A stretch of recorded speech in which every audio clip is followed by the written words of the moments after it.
British Empire. The British Empire comprised the dominions, colonies, protectorates, mandates, and other territories ruled or administered by the United Kingdom and its predecessor states.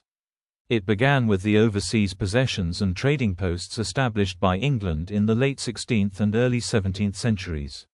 At its height in the 19th and early 20th centuries, it was the largest empire in history and, for a century, was the foremost global power. By 1913, the British Empire held sway over 412 million people, 23% of the world population at the time, and by 1920, it covered 35.5 million kilometers to 13.7 million square miles, 24% of the Earth's total land area. As a result, its constitutional, legal, linguistic, and cultural legacy is widespread. At the peak of its power, it was described as the empire on which the sun never sets, as the sun was always shining on at least one of its territories. During the Age of Discovery in the 15th and 16th centuries, Portugal and Spain pioneered European exploration of the globe, and in the process established large overseas empires. Envious of the great wealth these empires generated, England, France, and the Netherlands began to establish colonies and trade networks of their own in the Americas and Asia. A series of wars in the 17th and 18th centuries with the Netherlands and France left Britain the dominant colonial power in North America. Britain became a major power in the Indian subcontinent after the East India Company's conquest of Mughal Bengal at the Battle of Plassey in 1757. The American War of Independence resulted in Britain losing some of its oldest and most populous colonies in North America by 1783.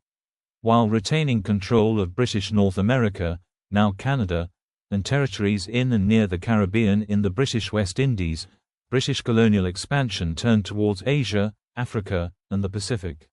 After the defeat of France in the Napoleonic Wars, 1803–1815, Britain emerged as the principal naval and imperial power of the 19th century and expanded its imperial holdings. It pursued trade concessions in China and Japan, and territory in Southeast Asia. The Great Game and Scramble for Africa also ensued. The period of relative peace, 1815 to 1914, during which the British Empire became the global hegemon, was later described as Pax Britannica, Latin for British peace. Alongside the formal control that Britain exerted over its colonies, its dominance of much of world trade, and of its oceans, meant that it effectively controlled the economies of, and readily enforced its interests in, many regions, such as Asia and Latin America. It also came to dominate the Middle East. Increasing degrees of autonomy were granted to its white settler colonies, some of which were formally reclassified as dominions by the 1920s. By the start of the 20th century, Germany and the United States had begun to challenge Britain's economic-led. Military, economic and colonial tensions between Britain and Germany were major causes of the First World War, during which Britain relied heavily on its empire. The conflict placed enormous strain on its military, financial, and manpower resources. Although the empire achieved its largest territorial extent immediately after the First World War, Britain was no longer the world's preeminent industrial or military power. In the Second World War, Britain's colonies in East Asia and Southeast Asia were occupied by the Empire of Japan. Despite the final victory of Britain and its allies, the damage to British prestige and the British economy helped accelerate the decline of the empire. India, Britain's most valuable and populous possession, achieved independence in 1947 as part of a larger decolonisation movement, in which Britain granted independence to most territories of the empire. The Suez Crisis of 1956 confirmed Britain's decline as a global power, and the handover of Hong Kong to China on 1 July 1997 symbolized for many the end of the British Empire, though 14 overseas territories that are remnants of the empire remain under British sovereignty.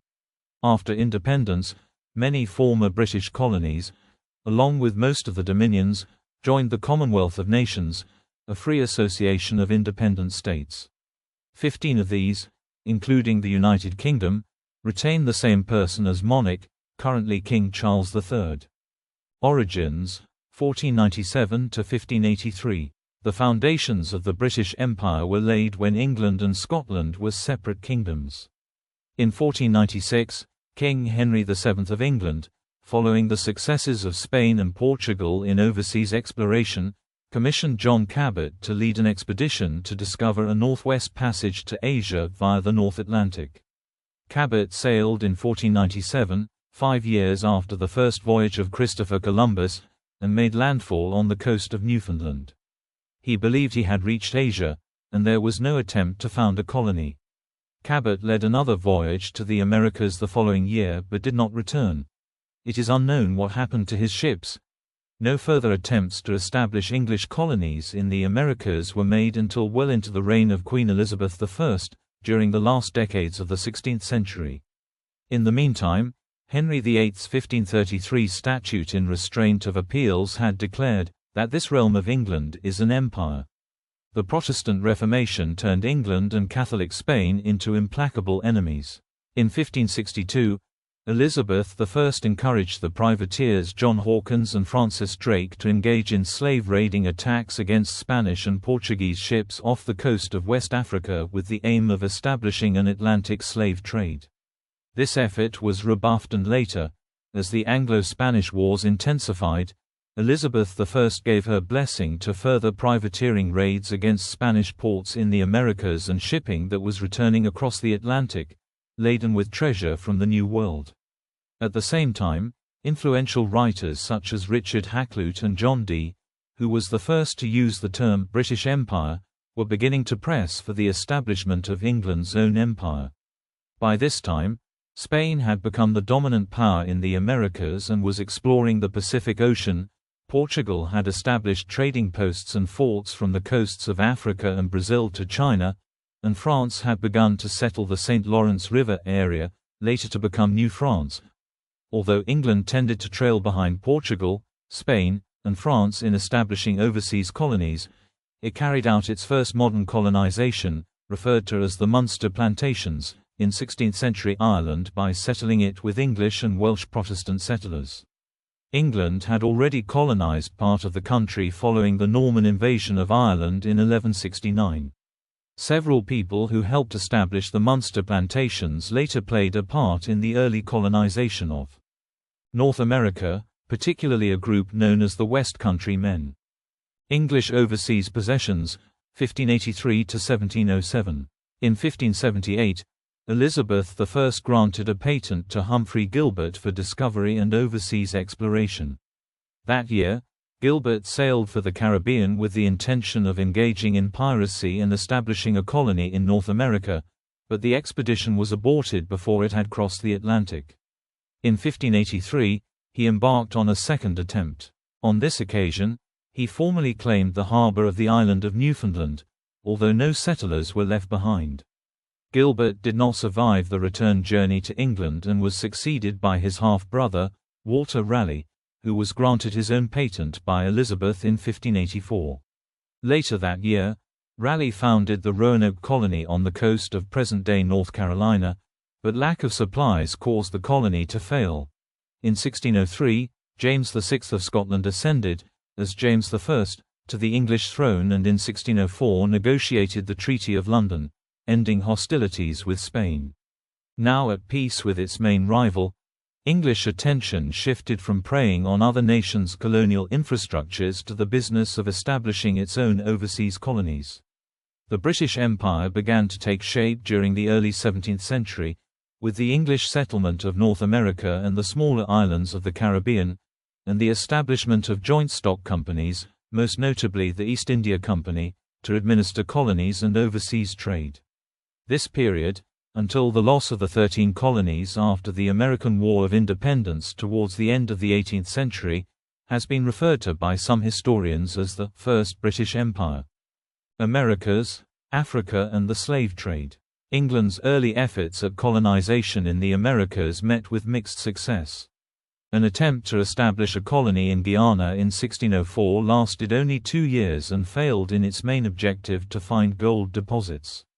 Colonies on the Caribbean islands of St. Lucia, 1605, and Grenada, 1609, rapidly folded. The first permanent English settlement in the Americas was founded in 1607 in Jamestown by Captain John Smith, and managed by the Virginia Company.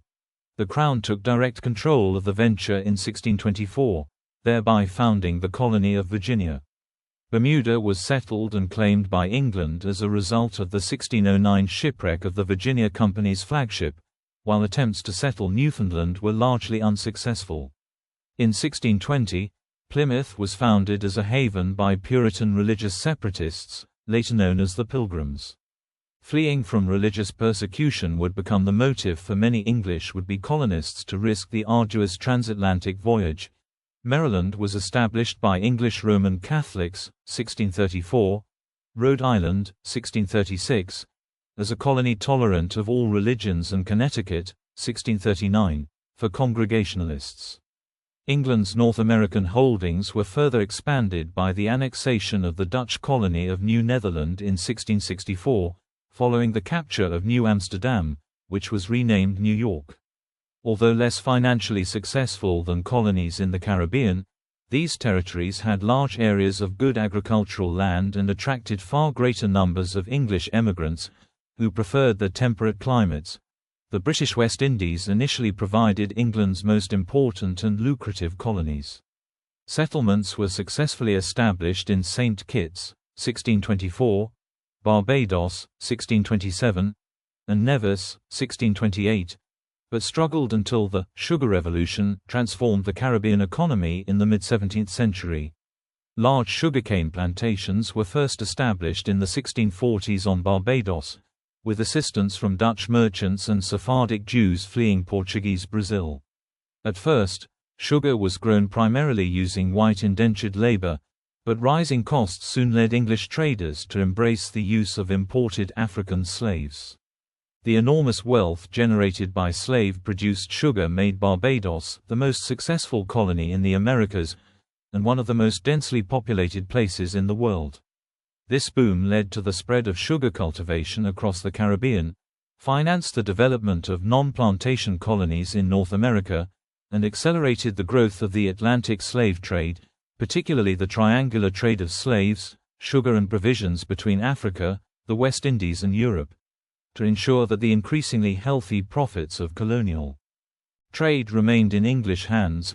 Parliament decreed in 1651 that only English ships would be able to ply their trade in English colonies. This led to hostilities with the United Dutch Provinces, a series of Anglo-Dutch wars, which would eventually strengthen England's position in the Americas at the expense of the Dutch. In 1655, England annexed the island of Jamaica from the Spanish, and in 1666 succeeded in colonizing the Bahamas. In 1670, Charles II incorporated by royal charter the Hudson's Bay Company, HBC, granting it a monopoly on the fur trade in the area known as Rupert's Land, which would later form a large proportion of the Dominion of Canada. Forts and trading posts established by the HBC were frequently the subject of attacks by the French, who had established their own fur trading colony in adjacent New France. 2 years later, the Royal African Company was granted a monopoly on the supply of slaves to the British colonies in the Caribbean. The company would transport more slaves across the Atlantic than any other, and significantly grew England's share of the trade, from 33% in 1673 to 74% in 1683. The removal of this monopoly between 1688 and 1712 allowed independent British slave traders to thrive, leading to a rapid escalation in the number of slaves transported. British ships carried a third of all slaves shipped across the Atlantic, approximately 3.5 million Africans, until the abolition of the trade by Parliament in 1807, see section Abolition of Slavery. To facilitate the shipment of slaves, forts were established on the coast of West Africa, such as James Island, Accra and Bunce Island. In the British Caribbean, the percentage of the population of African descent rose from 25% in 1650 to around 80% in 1780, and in the 13 colonies from 10% to 40% over the same period, the majority in the southern colonies. The transatlantic slave trade played a pervasive role in British economic life, and became a major economic mainstay for Western port cities. Ships registered in Bristol, Liverpool and London were responsible for the bulk of British slave trading. For the transported, harsh and unhygienic conditions on the slaving ships and poor diets meant that the average mortality rate during the Middle Passage was 1 in 7. Rivalry with other European empires. At the end of the 16th century, England and the Dutch Empire began to challenge the Portuguese Empire's monopoly of trade with Asia, forming private joint stock companies to finance the voyages. The English, later British, East India Company and the Dutch East India Company, chartered in 1600 and 1602 respectively. The primary aim of these companies was to tap into the lucrative spice trade, an effort focused mainly on two regions, the East Indies archipelago, and an important hub in the trade network, India. There, they competed for trade supremacy with Portugal and with each other. Although England eclipsed the Netherlands as a colonial power, in the short term the Netherlands' more advanced financial system and the three Anglo-Dutch wars of the 17th century left it with a stronger position in Asia. Hostilities ceased after the Glorious Revolution of 1688 when the Dutch William of Orange ascended the English throne, bringing peace between the Dutch Republic and England. A deal between the two nations left the spice trade of the East Indies archipelago to the Netherlands and the textiles industry of India to England. But textiles soon overtook spices in terms of profitability. Peace between England and the Netherlands in 1688 meant the two countries entered the 9 Years' War as allies, but the conflict, waged in Europe and overseas between France, Spain and the Anglo-Dutch alliance, left the English a stronger colonial power than the Dutch, who were forced to devote a larger proportion of their military budget to the costly land war in Europe. The death of Charles II of Spain in 1700 and his bequeathal of Spain and its colonial empire to Philip V of Spain, a grandson of the King of France, raised the prospect of the unification of France, Spain and their respective colonies, an unacceptable state of affairs for England and the other powers of Europe. In 1701, England, Portugal and the Netherlands sided with the Holy Roman Empire against Spain and France in the War of the Spanish Succession, which lasted for 13 years. Scottish attempt to expand overseas.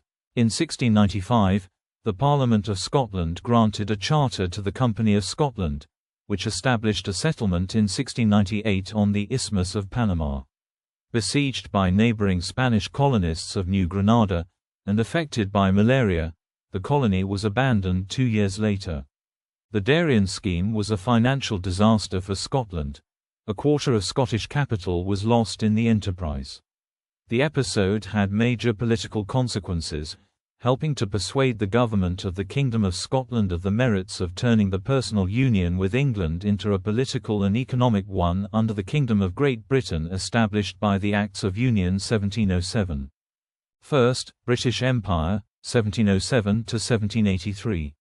The 18th century saw the newly united Great Britain rise to be the world's dominant colonial power, with France becoming its main rival on the imperial stage.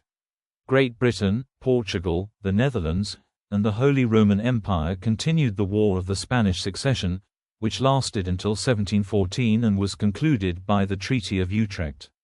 Philip V of Spain renounced his and his descendants' claim to the French throne, and Spain lost its empire in Europe. The British Empire was territorially enlarged. From France, Britain gained Newfoundland and Acadia, and from Spain, Gibraltar and Minorca. Gibraltar became a critical naval base and allowed Britain to control the Atlantic entry and exit point to the Mediterranean. Spain ceded the rights to the lucrative Asiento, permission to sell African slaves in Spanish America, to Britain. With the outbreak of the Anglo-Spanish War of Jenkins' Ear in 1739, Spanish privateers attacked British merchant shipping along the triangle trade routes. In 1746, the Spanish and British began peace talks, with the King of Spain agreeing to stop all attacks on British shipping. However, in the 1750 Treaty of Madrid, Britain lost its slave trading rights in Latin America. In the East Indies, British and Dutch merchants continued to compete in spices and textiles. With textiles becoming the larger trade, by 1720, in terms of sales, the British company had overtaken the Dutch. During the middle decades of the 18th century, There were several outbreaks of military conflict on the Indian subcontinent, as the English East India Company and its French counterpart struggled alongside local rulers to fill the vacuum that had been left by the decline of the Mughal Empire. The Battle of Plassey in 1757, in which the British defeated the Nawab of Bengal and his French allies, left the British East India Company in control of Bengal and as a major military and political power in India. France was left control of its enclaves but with military restrictions and an obligation to support British client states, ending French hopes of controlling India. In the following decades, the British East India Company gradually increased the size of the territories under its control, either ruling directly or via local rulers under the threat of force from the Presidency armies, the vast majority of which was composed of Indian sepoys, led by British officers. The British and French struggles in India became but one theatre of the global 7 Years' War, 1756 to 1763, involving France, Britain, and the other major European powers. The signing of the Treaty of Paris of 1763 had important consequences for the future of the British Empire. In North America, France's future as a colonial power effectively ended with the recognition of British claims to Rupert's Land, and the ceding of New France to Britain, leaving a sizable French-speaking population under British control, and Louisiana to Spain. Spain ceded Florida to Britain. Along with its victory over France in India, the 7 Years' War therefore left Britain as the world's most powerful maritime power. Loss of the 13 American colonies. During the 1760s and early 1770s, relations between the 13 colonies and Britain became increasingly strained, primarily because of resentment of the British Parliament's attempts to govern and tax American colonists without their consent. This was summarized at the time by the colonists' slogan, "No taxation without representation," a perceived violation of the guaranteed rights of Englishmen. The American Revolution began with a rejection of parliamentary authority and moves towards self-government. In response, Britain sent troops to reimpose direct rule, leading to the outbreak of war in 1775. The following year, in 1776, the Second Continental Congress issued the Declaration of Independence proclaiming the colonies' sovereignty from the British Empire as the new United States of America. The entry of French and Spanish forces into the war tipped the military balance in the Americans' favor, and after a decisive defeat at Yorktown in 1781, Britain began negotiating peace terms. American independence was acknowledged at the Peace of Paris in 1783. The loss of such a large portion of British America, at the time Britain's most populous overseas possession, is seen by some historians as the event defining the transition between the First and Second Empires, in which Britain shifted its attention away from the Americas to Asia, the Pacific and later Africa. Adam Smith's Wealth of Nations, published in 1776, had argued that colonies were redundant, and that free trade should replace the old mercantilist policies that had characterized the first period of colonial expansion, dating back to the protectionism of Spain and Portugal. The growth of trade between the newly independent United States and Britain after 1783 seemed to confirm Smith's view that political control was not necessary for economic success. The war to the south influenced British policy in Canada, where between 40,000 and 100,000 defeated Loyalists had migrated from the new United States following independence. The 14,000 Loyalists who went to the St. John and St. Croix River valleys, then part of Nova Scotia, felt too far removed from the provincial government in Halifax, so London split off New Brunswick as a separate colony in 1784. The Constitutional Act of 1791 created the provinces of Upper Canada, mainly English-speaking, and Lower Canada, mainly French-speaking, to diffuse tensions between the French and British communities, and implemented governmental systems similar to those employed in Britain, with the intention of asserting imperial authority and not allowing the sort of popular control of government that was perceived to have led to the American Revolution. Tensions between Britain and the United States escalated again during the Napoleonic Wars, as Britain tried to cut off American trade with France and boarded American ships to impress men into the Royal Navy. The United States Congress declared war, the War of 1812, and invaded Canadian territory. In response, Britain invaded the US, but the pre-war boundaries were reaffirmed by the 1814 Treaty of Ghent, ensuring Canada's future would be separate from that of the United States. Rise of the Second British Empire, 1783 to 1815. Exploration of the Pacific. Since 1718, transportation to the American colonies had been a penalty for various offences in Britain, with approximately 1,000 convicts transported per year. Forced to find an alternative location after the loss of the 13 colonies in 1783, the British government turned to Australia. The coast of Australia had been discovered for Europeans by the Dutch in 1606, but there was no attempt to colonize it. In 1770, James Cook charted the eastern coast while on a scientific voyage, claimed the continent for Britain, and named it New South Wales. In 1778, Joseph Banks, Cook's botanist on the voyage, presented evidence to the government on the suitability of Botany Bay for the establishment of a penal settlement, and in 1787 the first shipment of convicts set sail, arriving in 1788. Unusually, Australia was claimed through proclamation. Indigenous Australians were considered too uncivilized to require treaties, and colonization brought disease and violence that, together with the deliberate dispossession of land and culture, were devastating to these peoples. Britain continued to transport convicts to New South Wales until 1840, to Tasmania until 1853 and to Western Australia until 1868. The Australian colonies became profitable exporters of wool and gold, mainly because of the Victorian gold rush, making its capital Melbourne for a time the richest city in the world. During his voyage, Cook visited New Zealand, known to Europeans due to the 1642 voyage of the Dutch explorer, Abel Tasman. Cook claimed both the North and the South Islands for the British Crown in 1769 and 1770 respectively. Initially, interaction between the indigenous Maori population and European settlers was limited to the trading of goods. European settlement increased through the early decades of the 19th century, with many trading stations being established, especially in the north. In 1839, the New Zealand Company announced plans to buy large tracts of land and establish colonies in New Zealand.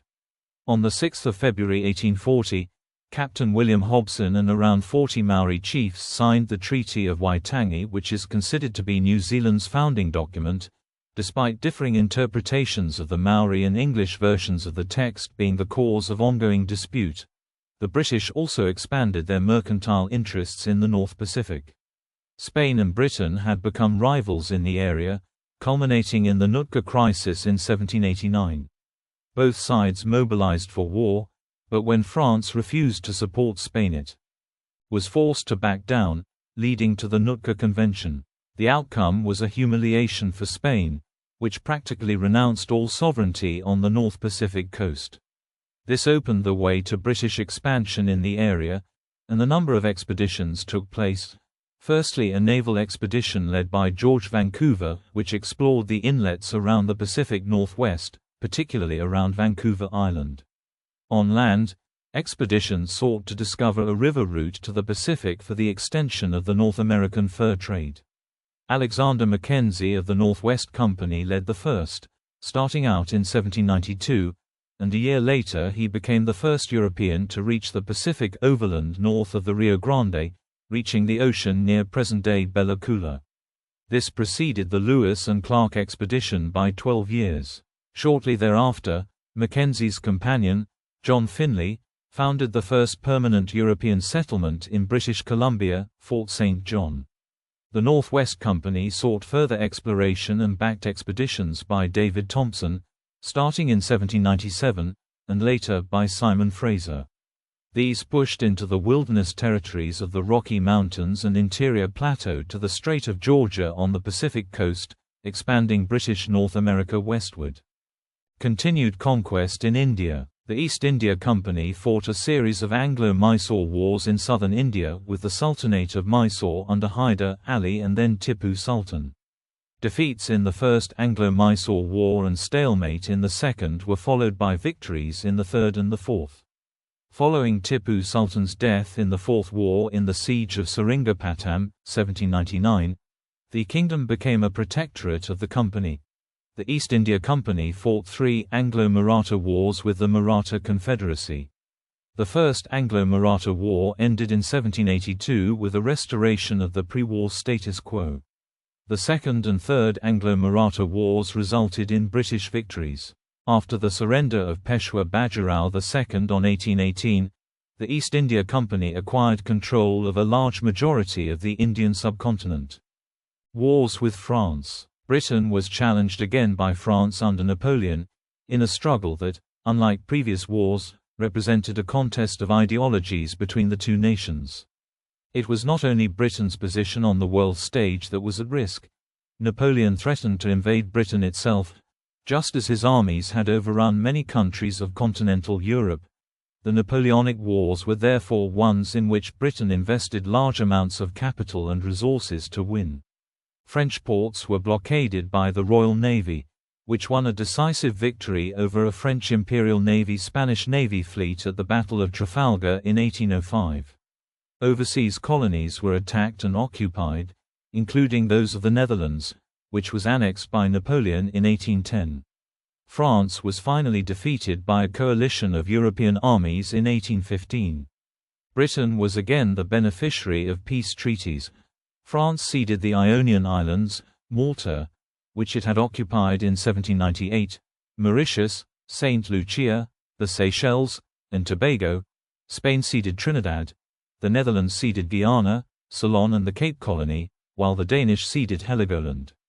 Britain returned Guadeloupe, Martinique, French Guiana, and Réunion to France, Minorca to Spain, Danish West Indies to Denmark and Java and Suriname to the Netherlands.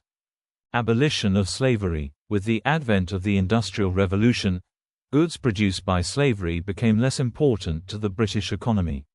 Added to this was the cost of suppressing regular slave rebellions.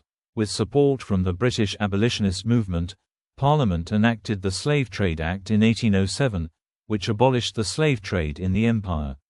In 1808, Sierra Leone Colony was designated an official British colony for freed slaves. Parliamentary reform in 1832 saw the influence of the West India Committee decline. The Slavery Abolition Act, passed the following year, abolished slavery in the British Empire on 1 August 1834, finally bringing the empire into line with the law in the UK, with the exception of the territories administered by the East India Company and Ceylon, where slavery was ended in 1844. Under the Act, slaves were granted full emancipation after a period of 4 to 6 years of apprenticeship. Facing further opposition from abolitionists, the apprenticeship system was abolished in 1838. The British government compensated slave owners. Britain's Imperial Century, 1815 to 1914. Between 1815 and 1914, a period referred to as Britain's Imperial Century by some historians, around 10 million square miles, 26 million kilometers of territory and roughly 400 million people were added to the British Empire. Victory over Napoleon left Britain without any serious international rival, other than Russia in Central Asia. Unchallenged at sea, Britain adopted the role of global policeman, a state of affairs later known as the Pax Britannica, and a foreign policy of splendid isolation.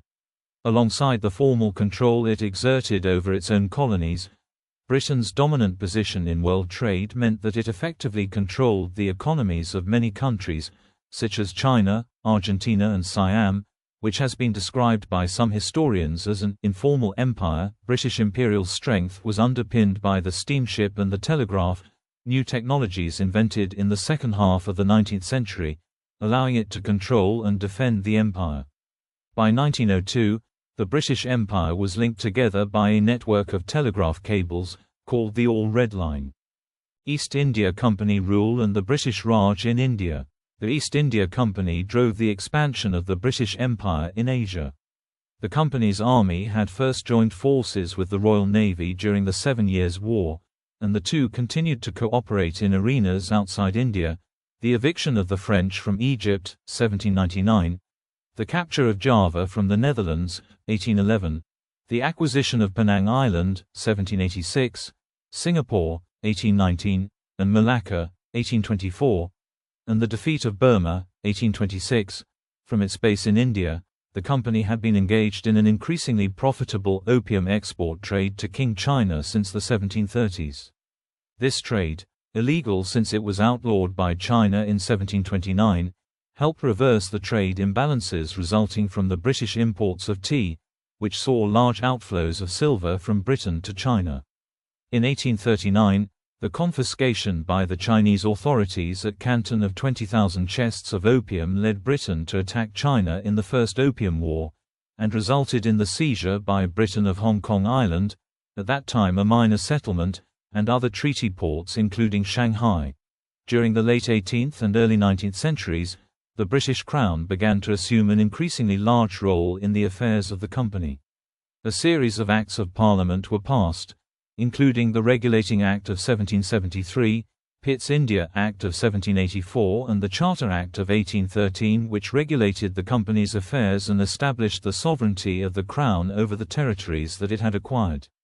The company's eventual end was precipitated by the Indian Rebellion in 1857, a conflict that had begun with the mutiny of sepoys, Indian troops under British officers and discipline.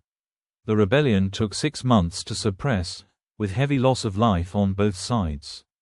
The following year the British government dissolved the company and assumed direct control over India through the Government of India Act 1858, establishing the British Raj, where an appointed Governor-General administered India and Queen Victoria was crowned the Empress of India. India became the empire's most valuable possession, the jewel in the crown, and was the most important source of Britain's strength. A series of serious crop failures in the late 19th century led to widespread famines on the subcontinent, in which it is estimated that over 15 million people died. The East India Company had failed to implement any coordinated policy to deal with the famines during its period of rule. Later, under direct British rule, commissions were set up after each famine to investigate the causes and implement new policies, which took until the early 1900s to have an effect. Rivalry with Russia. During the 19th century, Britain and the Russian Empire vied to fill the power vacuums that had been left by the declining Ottoman Empire, Qajar dynasty and Qing dynasty. This rivalry in Central Asia came to be known as the Great Game. As far as Britain was concerned, defeats inflicted by Russia on Persia and Turkey demonstrated its imperial ambitions and capabilities and stoked fears in Britain of an overland invasion of India. In 1839, Britain moved to preempt this by invading Afghanistan, but the First Anglo-Afghan War was a disaster for Britain. When Russia invaded the Ottoman Balkans in 1853, fears of Russian dominance in the Mediterranean and the Middle East led Britain and France to enter the war in support of the Ottoman Empire and invade the Crimean Peninsula to destroy Russian naval capabilities. The ensuing Crimean War, 1854–1856, which involved new techniques of modern warfare, was the only global war fought between Britain and another imperial power during the Pax Britannica and was a resounding defeat for Russia. The situation remained unresolved in Central Asia for 2 more decades, with Britain annexing Balochistan in 1876 and Russia annexing Kyrgyzia, Kazakhstan, and Turkmenistan. For a while, it appeared that another war would be inevitable, but the two countries reached an agreement on their respective spheres of influence in the region in 1878 and on all outstanding matters in 1907 with the signing of the Anglo-Russian Entente. The destruction of the Imperial Russian Navy by the Imperial Japanese Navy at the Battle of Tsushima during the Russo-Japanese War of 1904–1905 limited its threat to the British. Cape to Cairo. The Dutch East India Company had founded the Dutch Cape Colony on the southern tip of Africa in 1652 as a way station for its ships travelling to and from its colonies in the East Indies. Britain formally acquired the colony, and its large Afrikaner, or Boer, population in 1806, having occupied it in 1795 to prevent its falling into French hands during the Flanders Campaign. British immigration to the Cape Colony began to rise after 1820, and pushed thousands of Boers, resentful of British rule, northwards to found their own, mostly short-lived, independent republics, during the Great Trek of the late 1830s and early 1840s. In the process, the Voortrekkers clashed repeatedly with the British, who had their own agenda with regard to colonial expansion in South Africa and to the various native African polities, including those of the Sotho people and the Zulu kingdom. Eventually, the Boers established two republics that had a longer lifespan, the South African Republic or Transvaal Republic, 1852 to 1877, 1881 to 1902, and the Orange Free State, 1854 to 1902. In 1902, Britain occupied both republics, concluding a treaty with the two Boer republics following the Second Boer War, 1899 to 1902. In 1869, the Suez Canal opened under Napoleon III, linking the Mediterranean Sea with the Indian Ocean. Initially, the canal was opposed by the British, but once opened, its strategic value was quickly recognized and became the jugular vein of the empire. In 1875, the conservative government of Benjamin Disraeli bought the indebted Egyptian ruler Ismail Pasha's 44% shareholding in the Suez Canal for £4 million, equivalent to £480 million in 2023. Although this did not grant outright control of the strategic waterway, it did give Britain leverage. Joint Anglo-French financial control over Egypt ended in outright British occupation in 1882. Although Britain controlled the Khedivate of Egypt into the 20th century, it was officially a vassal state of the Ottoman Empire and not part of the British Empire. The French were still majority shareholders and attempted to weaken the British position, but a compromise was reached with the 1888 Convention of Constantinople, which made the canal officially neutral territory, with competitive French, Belgian and Portuguese activity in the lower Congo River region undermining orderly colonization of tropical Africa. The Berlin Conference of 1884–85 was held to regulate the competition between the European powers in what was called the «scramble for Africa», by defining «effective occupation» as the criterion for international recognition of territorial claims. The scramble continued into the 1890s, and caused Britain to reconsider its decision in 1885 to withdraw from Sudan. A joint force of British and Egyptian troops defeated the Mahdist army in 1896 and rebuffed an attempted French invasion at Fashoda in 1898.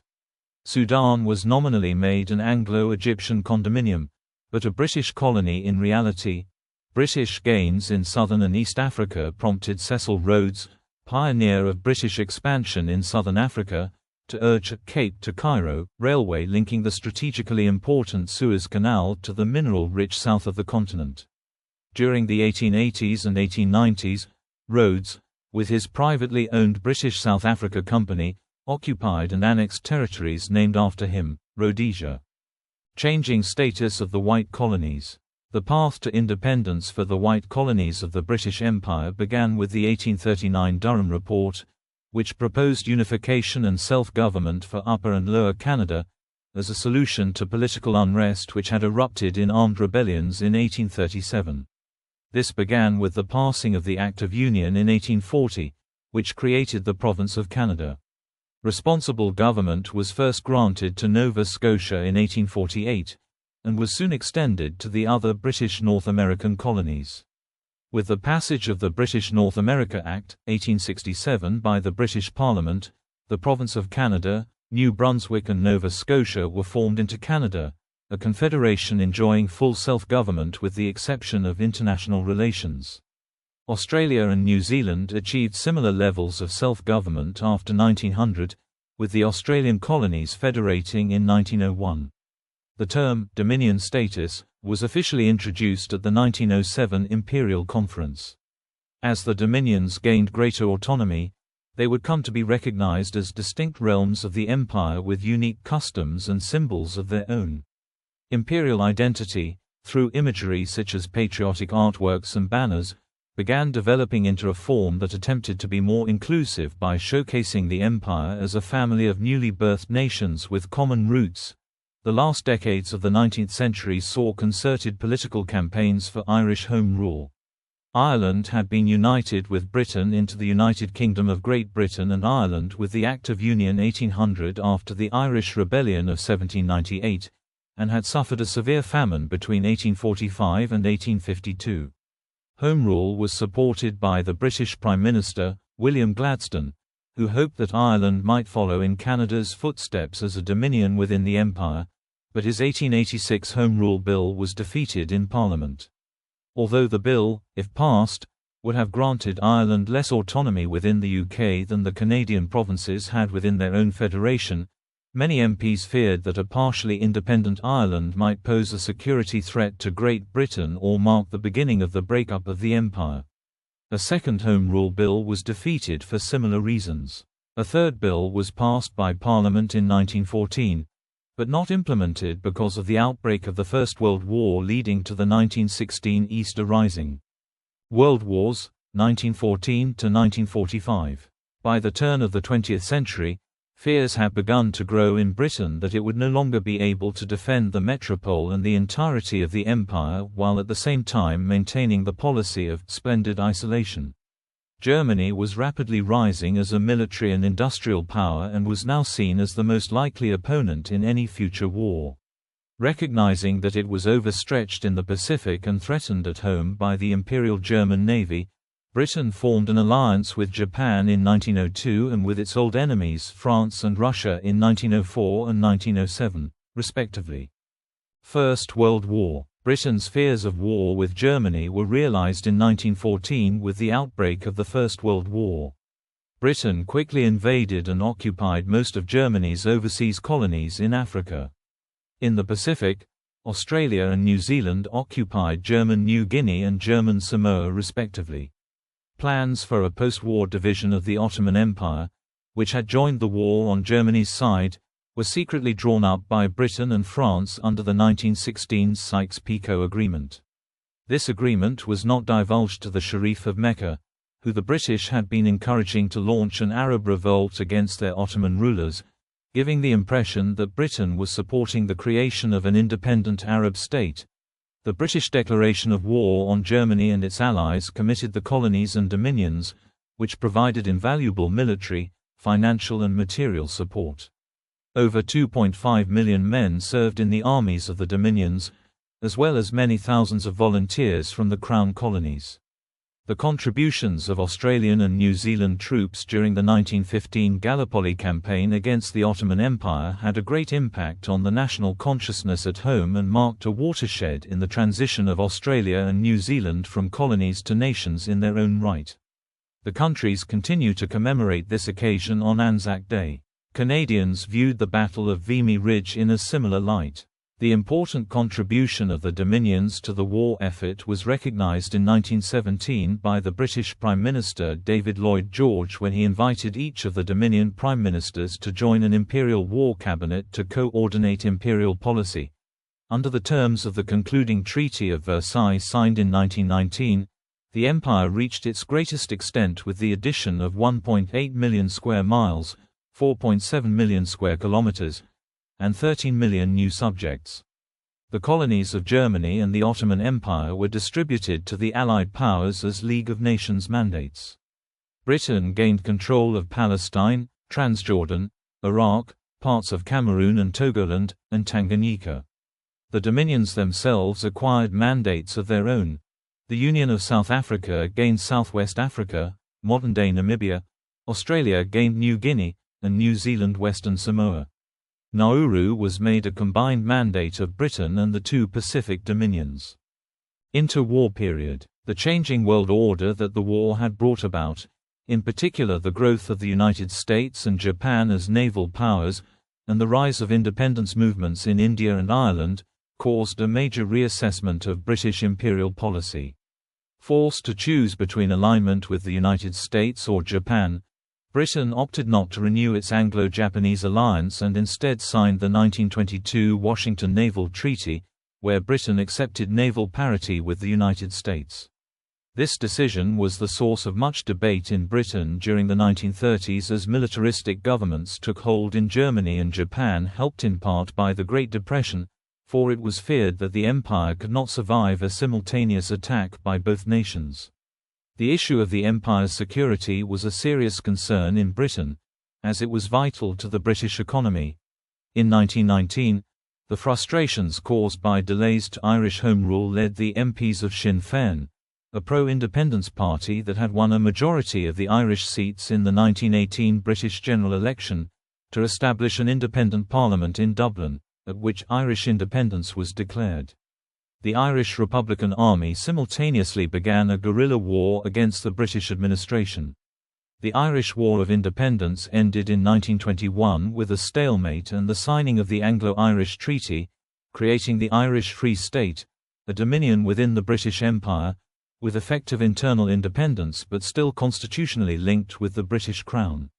Northern Ireland, consisting of 6 of the 32 Irish counties which had been established as a devolved region under the 1920 Government of Ireland Act, immediately exercised its option under the treaty to retain its existing status within the United Kingdom. A similar struggle began in India when the Government of India Act 1919 failed to satisfy the demand for independence. Concerns over communist and foreign plots following the Ghadar conspiracy ensured that wartime strictures were renewed by the Rowlatt Acts. This led to tension, particularly in the Punjab region, where repressive measures culminated in the Amritsar massacre.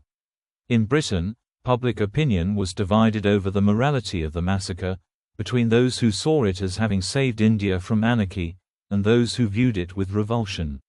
The non-cooperation movement was called off in March 1922 following the Chowri Chora incident, and discontent continued to simmer for the next 25 years.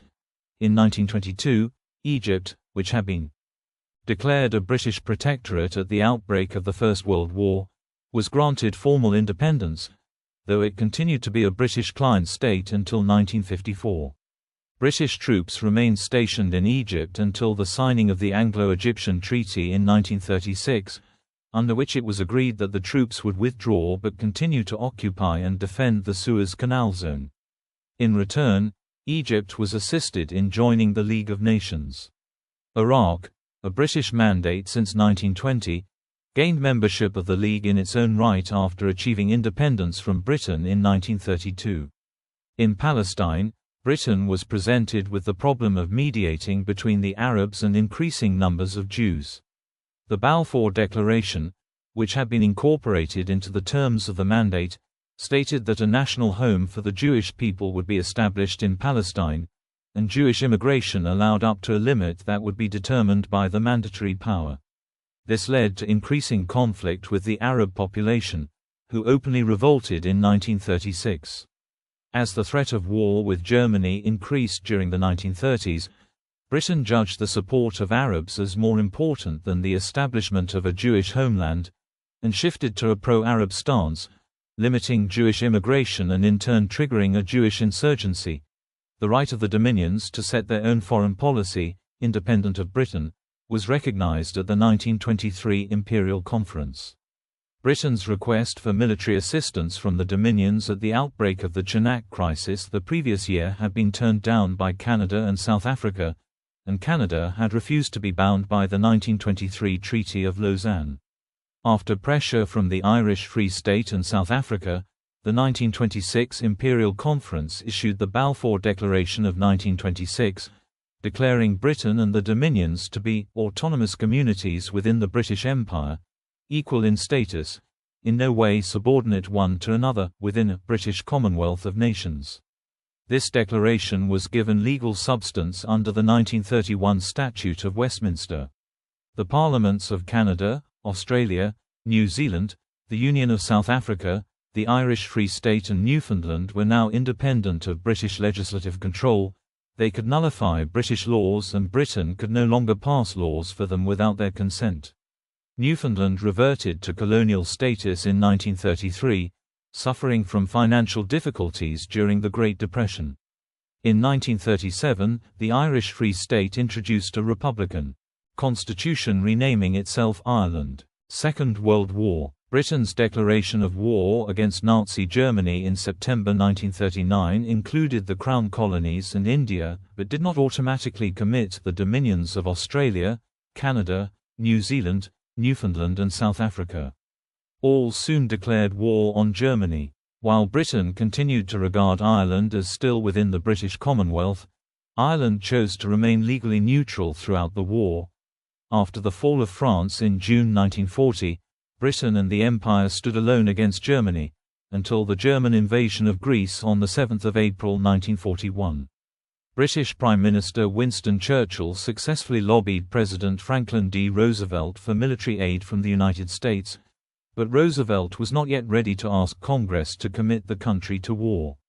In August 1941, Churchill and Roosevelt met and signed the Atlantic Charter, which included the statement that the rights of all peoples to choose the form of government under which they live should be respected. This wording was ambiguous as to whether it referred to European countries invaded by Germany and Italy, or the peoples colonized by European nations, and would later be interpreted differently by the British, Americans, and nationalist movements. Nevertheless, Churchill rejected its universal applicability when it came to the self-determination of subject nations including the British Indian Empire. Churchill further added that he did not become Prime Minister to oversee the liquidation of the empire. For Churchill, the entry of the United States into the war was the greatest joy. He felt that Britain was now assured of victory, but failed to recognize that the many disasters, immeasurable costs and tribulations lay ahead in December 1941 would have permanent consequences for the future of the empire. The manner in which British forces were rapidly defeated in the Far East irreversibly harmed Britain's standing and prestige as an imperial power, including, particularly, the fall of Singapore, which had previously been hailed as an impregnable fortress and the eastern equivalent of Gibraltar. The realization that Britain could not defend its entire empire pushed Australia and New Zealand, which now appeared threatened by Japanese forces, into closer ties with the United States and, ultimately, the 1951 ANZ-US Pact. The war weakened the empire in other ways, undermining Britain's control of politics in India, inflicting long-term economic damage, and irrevocably changing geopolitics by pushing the Soviet Union and the United States to the center of the global stage. Decolonisation and decline, 1945 to 1997. Though Britain and the Empire emerged victorious from the Second World War, the effects of the conflict were profound, both at home and abroad. Much of Europe, a continent that had dominated the world for several centuries, was in ruins, and host to the armies of the United States and the Soviet Union, who now held the balance of global power. Britain was left essentially bankrupt, with insolvency only averted in 1946 after the negotiation of a $3.75 billion United States dollars loan from the United States, the last installment of which was repaid in 2006. At the same time, anti-colonial movements were on the rise in the colonies of European nations. The situation was complicated further by the increasing Cold War rivalry of the United States and the Soviet Union. In principle, both nations were opposed to European colonialism. In practice, American anti-communism prevailed over anti-imperialism, and therefore the United States supported the continued existence of the British Empire to keep communist expansion in check. At first, British politicians believed it would be possible to maintain Britain's role as a world power at the head of a reimagined Commonwealth, but by 1960 they were forced to recognize that there was an irresistible wind of change blowing. Their priorities changed to maintaining an extensive zone of British influence and ensuring that stable, non-communist governments were established in former colonies. In this context, while other European powers such as France and Portugal waged costly and unsuccessful wars to keep their empires intact, Britain generally adopted a policy of peaceful disengagement from its colonies, although violence occurred in Malaya, Kenya and Palestine. Between 1945 and 1965, the number of people under British rule outside the UK itself fell from 700 million to 5 million, 3 million of whom were in Hong Kong. Initial disengagement. The pro-decolonisation Labour government, elected at the 1945 general election and led by Clement Attlee, moved quickly to tackle the most pressing issue facing the empire, Indian independence. India's major political party, the Indian National Congress, led by Mahatma Gandhi, had been campaigning for independence for decades, but disagreed with Muslim League, led by Muhammad Ali Jinnah, as to how it should be implemented. Congress favored a unified secular Indian state, whereas the League, fearing domination by the Hindu majority, desired a separate Islamic state for Muslim-majority regions. Increasing civil unrest led Attlee to promise independence no later than 30 June 1948.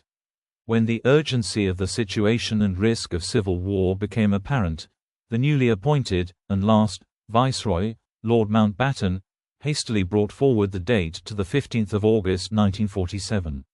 The borders drawn by the British to broadly partition India into Hindu and Muslim areas left tens of millions as minorities in the newly independent states of India and Pakistan. The princely states were provided with a choice to either remain independent or join India or Pakistan.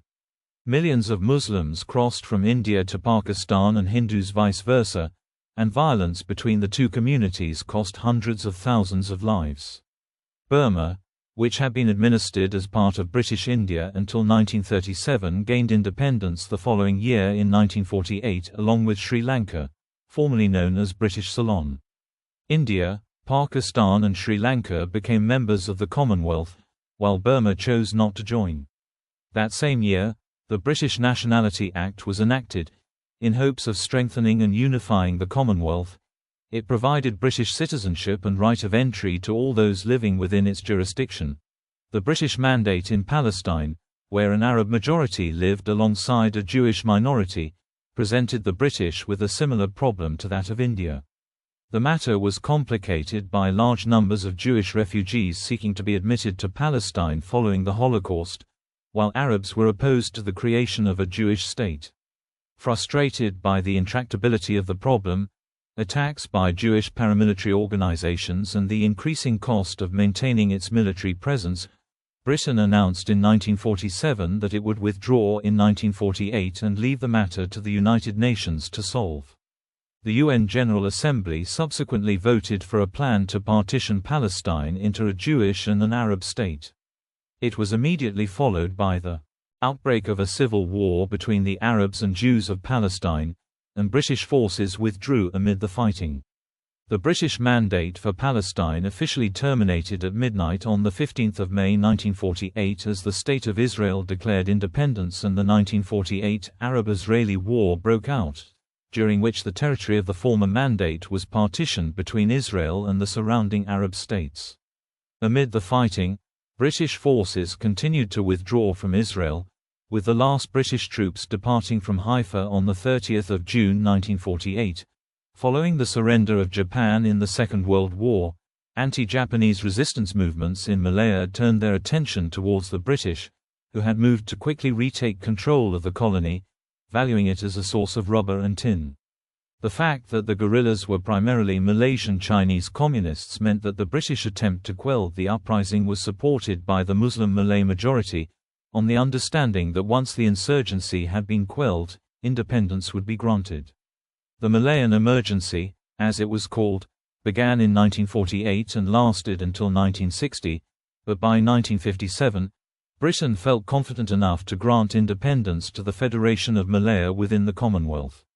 In 1963, the 11 states of the Federation together with Singapore, Sarawak and North Borneo joined to form Malaysia, but in 1965 Chinese-majority Singapore was expelled from the Union following tensions between the Malay and Chinese populations and became an independent city-state.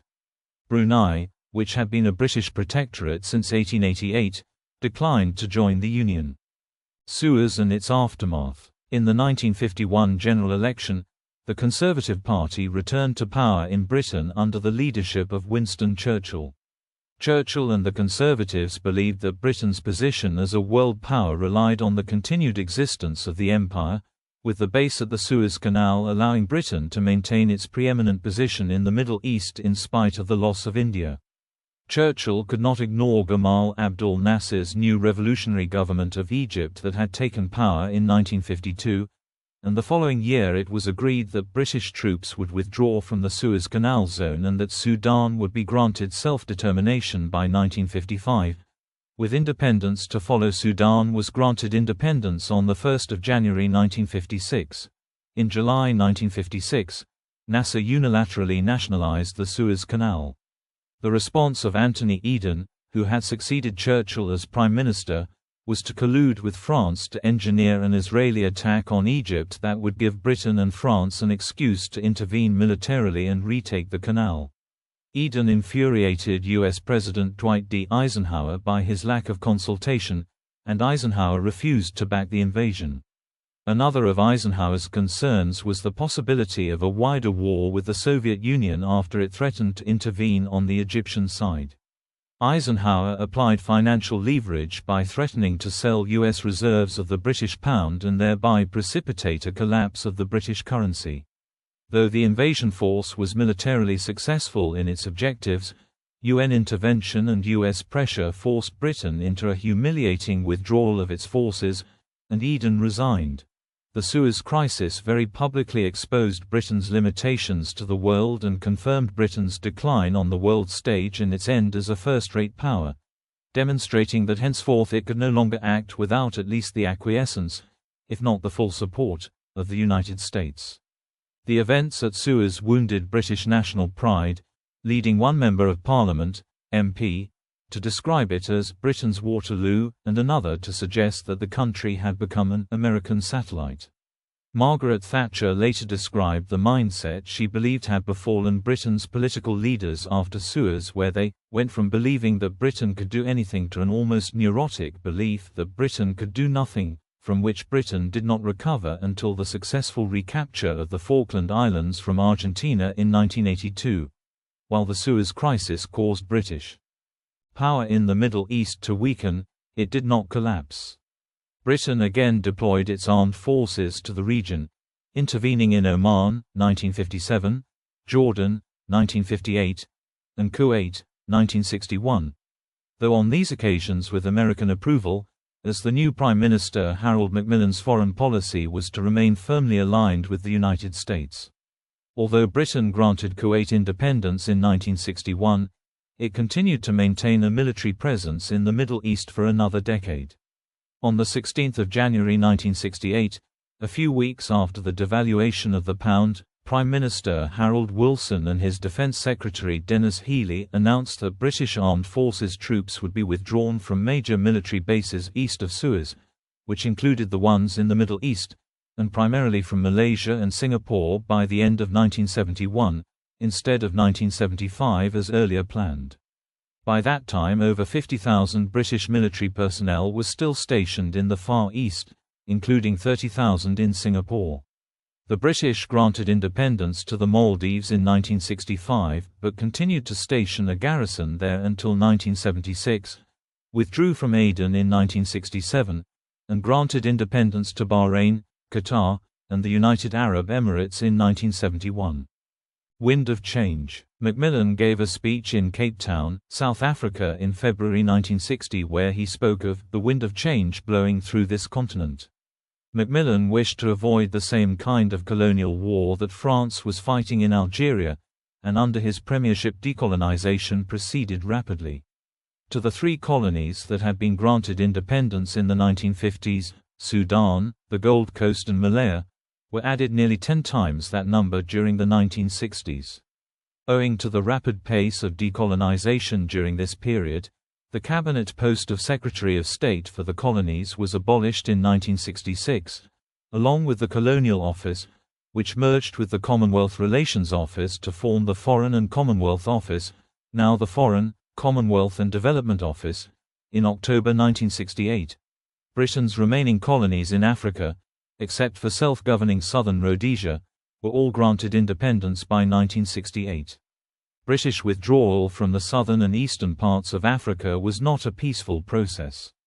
From 1952, the Kenya colony saw the 8-year-long Mau Mau Rebellion, in which tens of thousands of suspected rebels were interned by the colonial government in detention camps to suppress the rebellion, and over 1,000 convicts executed, with records systematically destroyed.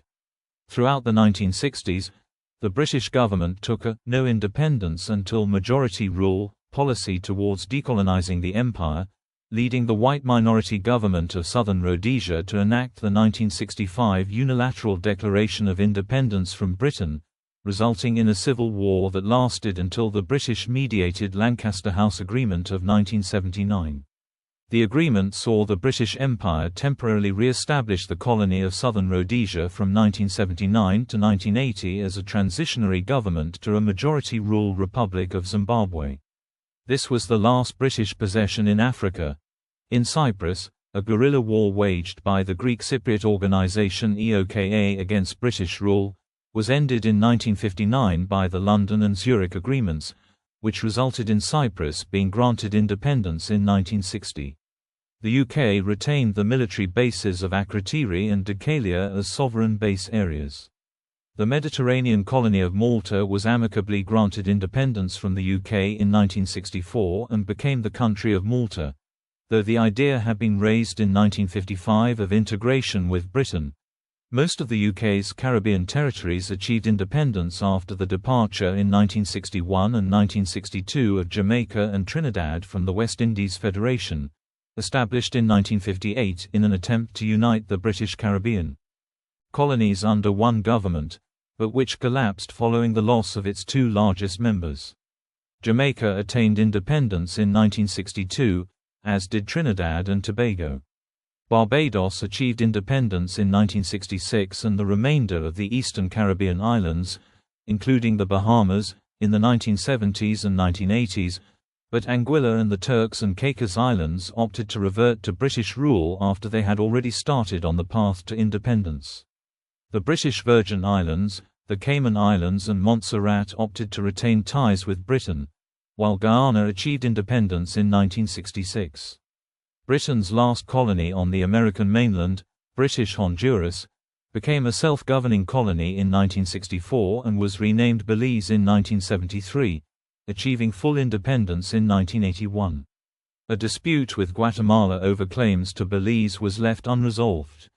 British overseas territories in the Pacific acquired independence in the 1970s, beginning with Fiji in 1970 and ending with Vanuatu in 1980. Vanuatu's independence was delayed because of political conflict between English and French-speaking communities, as the islands had been jointly administered as a condominium with France. Fiji, Papua New Guinea, Solomon Islands and Tuvalu became Commonwealth realms. End of empire. By 1981, aside from a scattering of islands and outposts, the process of decolonisation that had begun after the Second World War was largely complete. In 1982, Britain's resolve in defending its remaining overseas territories was tested when Argentina invaded the Falkland Islands, acting on a long-standing claim that dated back to the Spanish Empire.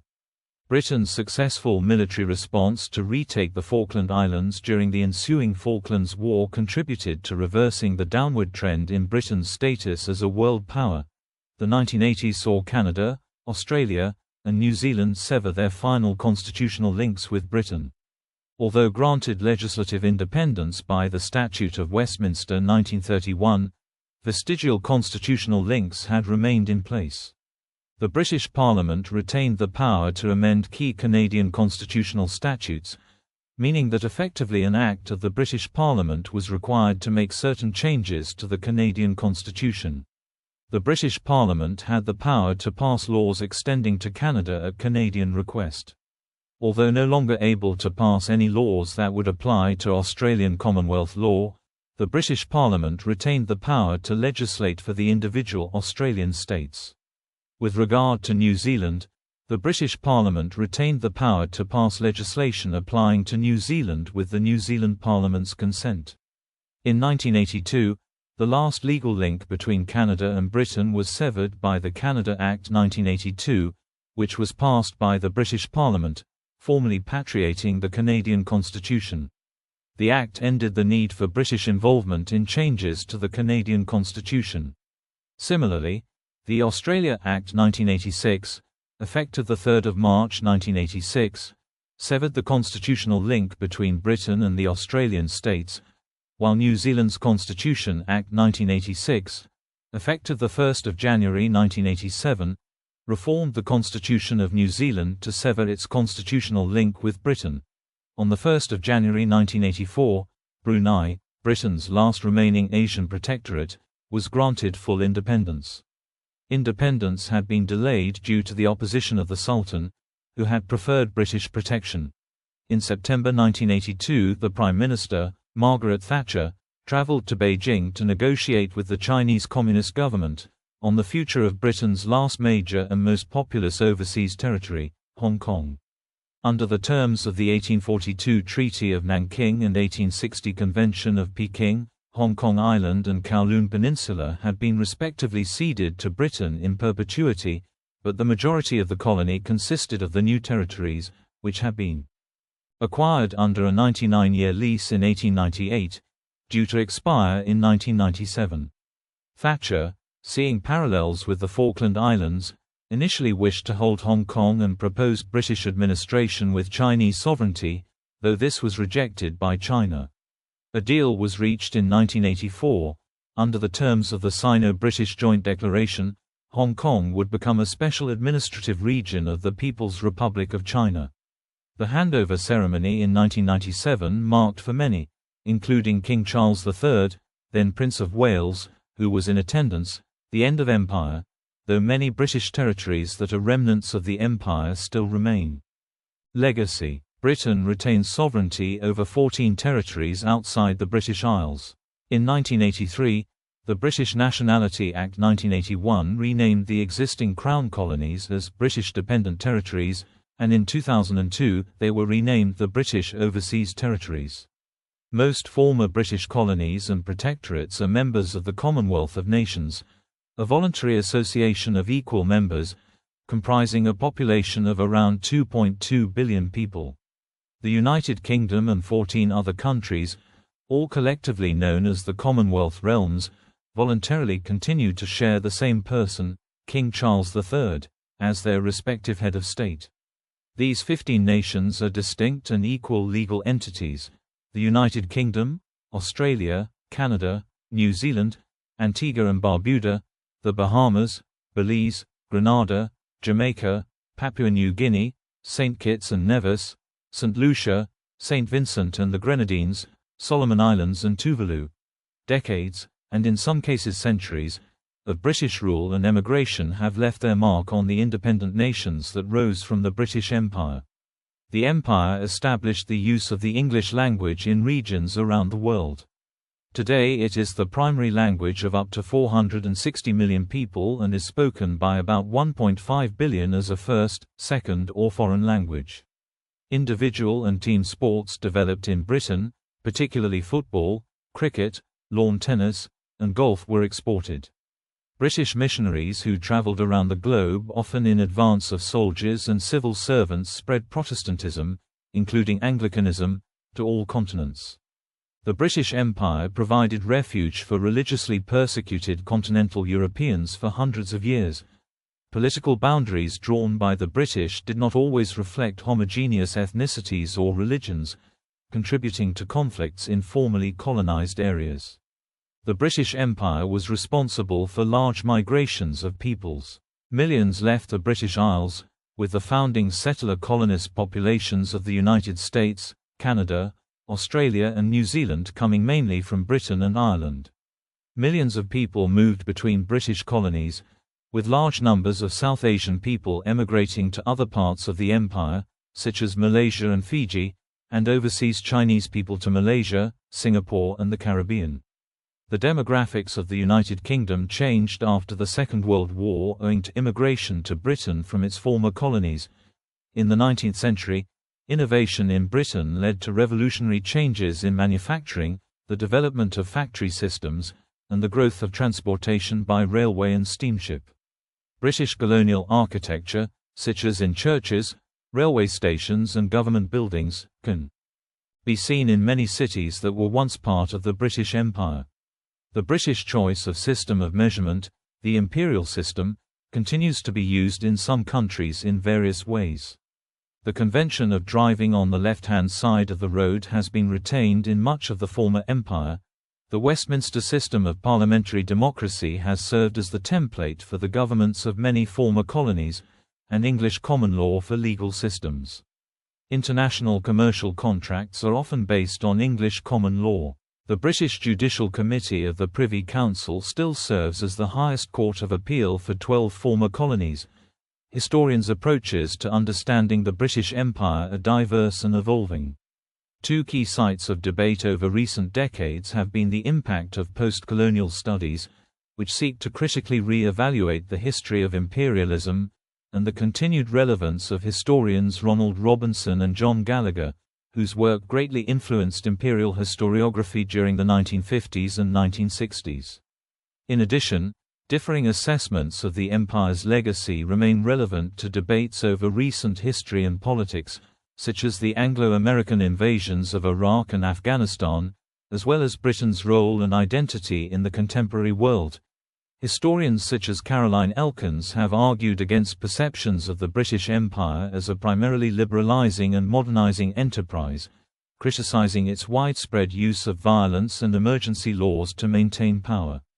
Common criticisms of the empire include the use of detention camps in its colonies, massacres of indigenous peoples, and famine response policies.